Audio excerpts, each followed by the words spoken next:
பாரதிய ஜனதாவுடன் தேமுதிக கூட்டணி இல்லை என்ற நிலையில் பாரதிய ஜனதா கட்சியின் உயர்மட்ட குழு கூட்டம் சென்னை கமலாலயத்தில் நடைபெற்று வருகிறது. இதுகுறித்து கூடுதல் தகவல்களை நமது செய்தியாளர் லாவண்யாவிடம் கேட்கலாம். லாவண்யா, வணக்கம். தற்பொழுது சென்னை கமலாலயத்தில் நடைபெற்றுக் கொண்டிருக்கக்கூடிய இந்த உயர்மட்ட குழு கூட்டத்தில் எது தொடர்பாக முக்கியமாக விவாதிக்கப்பட இருக்கிறது? லாவண்யா, பாஜகவுடன் தேமுதிக கூட்டணி இல்லை என்றும் மக்கள் நல கூட்டணியுடன் தொகுதி உடன்பாடு ஏற்பட்டிருக்கக்கூடிய இந்த சூழலில் பாஜகவுடனான முக்கியமான பிரச்சனைகள் மற்றும் வரக்கூடிய தேர்தலை எவ்வாறு எதிர்கொள்வது தொடர்பான ஆலோசனை கூட்டம் அக்கட்சியின் தலைமை அலுவலகமான கமலாலயத்தில் நடைபெற்று வருகிறது.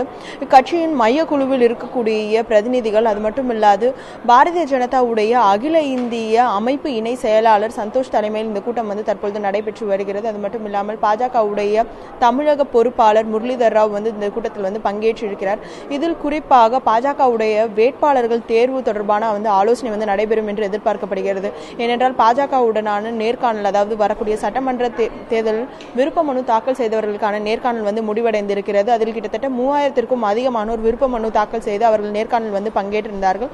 இந்த நிலையில் தொகுதிக்கு மூவர் என்ற அடிப்படையில் அவர்கள் பல்வேறு தொகுதியில் இருக்கக்கூடியவர்கள், அதாவது 234 தொகுதிகளுக்கும் 3 பேர் என, ஒவ்வொரு தொகுதிக்கும் 3 பேர் என வேட்பாளர்களை தேர்வு செய்திருக்கிறார்கள். அவர்களுடனான அந்த தேர்வு, அது மட்டும் இல்லாமல் முதற்கட்ட வேட்பாளர் பட்டியல் விரைவில் வெளியிடப்படும் என்று நேற்று தமிழக பாஜகவுடைய தேர்தல் பொறுப்பாளர் பிரகாஷ் ஜவடேகர் டெல்லியில் செய்தியாளர்களிடம் தெரிவித்திருந்தார். அதற்கான ஆயத்த பணிகள் தற்பொழுது பாஜக ஈடுபட்டிருக்கிறது. ஏனென்றால் தேமுதிக தங்களுடைய கூட்டணிக்கு வரவில்லை என்ற ஒரு காரணத்தினால் பிற கட்சிகள் வரவிருக்கிறார்கள். அது மட்டும் இல்லாமல் பாஜக தனித்து போட்டியிட்டால் எந்தெந்த தொகுதிகளில் யாரை வேட்பாளராக நிறுத்துவது, அது மட்டும் இல்லாமல் பாஜகவிற்கு மிக முக்கியம் வாய்ந்த தொகுதிகளாக இருக்கக்கூடியவைகள் யாரை வேட்பாளராக நிறுத்துவது, அது மட்டும் இல்லாமல் தமிழகத்தில் இருக்கக்கூடிய பல்வேறு பொறுப்பில் இருக்கக்கூடிய தலைவர்களை எந்தெந்த தொகுதியில் நிறுத்துவது என்பது தொடர்பான ஆலோசனை கூட்டம் தற்பொழுது நடைபெற்று வருகிறது.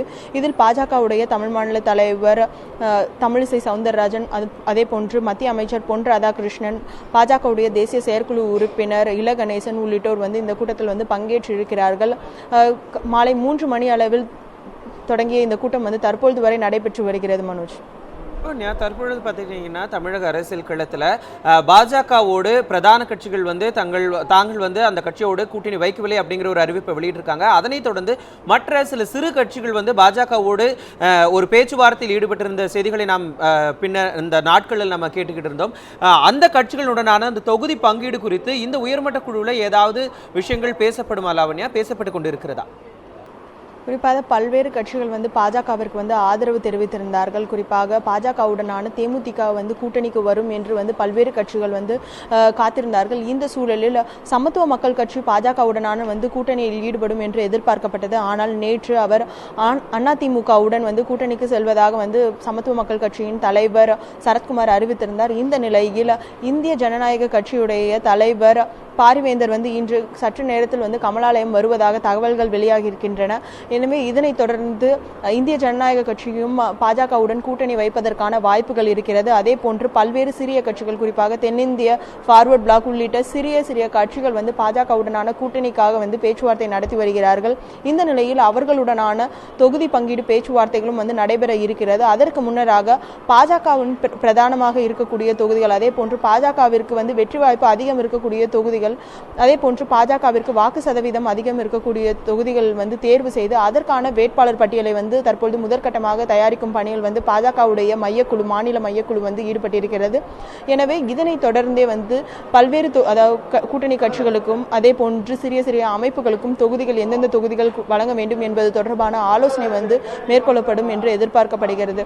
குறிப்பாக 2014ஆம் ஆண்டு நாடாளுமன்ற தேர்தலில் பாஜகவுடன் மிக பெரிய கூட்டணி அமைக்கப்பட்டிருந்தது. குறிப்பாக பாமக, தேமுதிக, மதிமுக உள்ளிட்ட பல்வேறு கட்சிகள் பாஜகவுடன் கூட்டணியில் இருந்து தேசிய ஜனநாயக கூட்டணி என்ற ஒரு பெரிய கூட்டணியை தமிழகத்தில் அமைத்திருந்தார்கள். இந்த நிலையில் பிரதானமாக இருக்கக்கூடிய 3 கட்சிகளும் பாஜகவிலிருந்து விலகி இருக்கும் காரணத்தினால் பாஜக பல்வேறு சிறிய அமைப்புகள், அதாவது 2014ஆம் ஆண்டு நாடாளுமன்ற தேர்தலில் பாஜகவுடன் இருந்த பல்வேறு கட்சிகளுடன், சிறிய கட்சிகளுடன் தற்பொழுது பேச்சுவார்த்தை நடத்தி வருகிறது.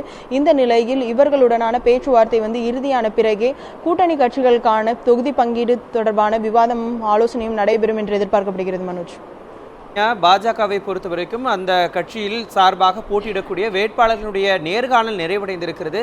அந்த வேட்பாளர் பட்டியல் எப்பொழுது வெளியிடப்படும் அப்படிங்கிறது தொடர்பான ஏதாவது விஷயம் இன்னைக்கு இந்த உயர்மட்ட குழுவில் விவாதிக்கப்பட இருக்கிறது லாவண்யா? தற்பொழுது மையக்குழு கூட்டம் அக்கட்சியின் தலைமை அலுவலகத்தில் நடைபெற்று வருகிறது. இதனைத் தொடர்ந்து தேர்தல் பணிக்குழு கூட்டம் நடைபெற இருக்கிறது. இந்த கூட்டத்தில் வேட்பாளர் தேர்வு தொடர்பான முக்கிய ஆலோசனைகள் ஈடுபட இருக்கிறார்கள். அதாவது எந்த தொகுதியில் பாஜகவிற்கு வாக்கு சதவீதம் அதிகமாக இருக்கிறது என்பது தொடர்பான ஆலோசனையும், அந்த தொகுதிகளில் எந்த வேட்பாளரை நிறுத்துவது என்பது தொடர்பான ஆலோசனையும் அதிக அளவில் தற்பொழுது நடைபெற்று இருக்கிறது.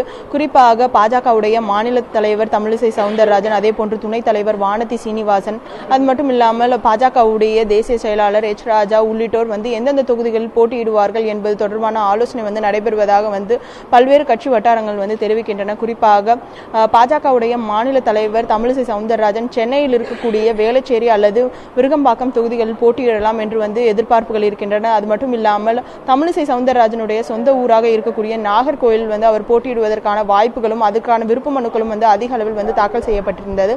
அதே போன்று துணைத் தலைவராக இருக்கக்கூடிய வானதி சீனிவாசன் கோயம்புத்தூர் இருக்கக்கூடிய தொண்டாமுத்தூரில் போட்டியிடுவதற்கான வாய்ப்புகள் அதிகமாக இருக்கிறது. இது போன்ற தகவல்கள் தான் தற்போது வரை பாஜகவுடைய உயர்மட்ட வட்டாரத்திலிருந்து நமக்கு வந்திருக்கிறது. அது மட்டும் இல்லாமல் பாஜகவுடைய வேட்பாளர் பட்டியல், அதாவது முதற்கட்ட வேட்பாளர் பட்டியல் இறுதியானவுடன் நாளை அதனை இங்கு இருக்கக்கூடிய மையக்குழுவில் இருக்கக்கூடிய முக்கிய தலைவர்கள் அதனை டெல்லி எடுத்து செல்ல இருக்கிறார்கள். அங்கு டெல்லியில் இது தொடர்பான விவாதம் மேற்கொள்ளப்பட்டு அதனைத் தொடர்ந்து பாஜகவுடைய வேட்பாளர் பட்டியல், முதற்கட்ட வேட்பாளர் பட்டியல் வெளியாகும் என்று எதிர்பார்க்கப்படுகிறது. ஏனென்றால் டெல்லியில் இருக்கக்கூடிய உயர்மட்ட குழு தான் வேட்பாளர் பட்டியலை அறிவிப்பார்கள். அந்த அடிப்படையில் பாஜகவுடைய முதல் கட்ட வேட்பாளர் பட்டியல் டெல்லியில் நாளை அல்லது நாளை மறுநாள் வெளியாகும் என்று எதிர்பார்க்கப்படுகிறது. மனோஜ், நிச்சயமாக லாவண்யா, சென்னை கமலாலயத்தில் தற்போது நடைபெற்றுக் கொண்டிருக்கக்கூடிய பாஜகவினுடைய உயர்மட்ட குழு கூட்டம் பற்றியும் அதில் விவாதிக்கப்படக்கூடிய விஷயங்கள் குறித்தும் களத்திலிருந்து விரிவான தகவல்கள் கொடுத்தீங்க.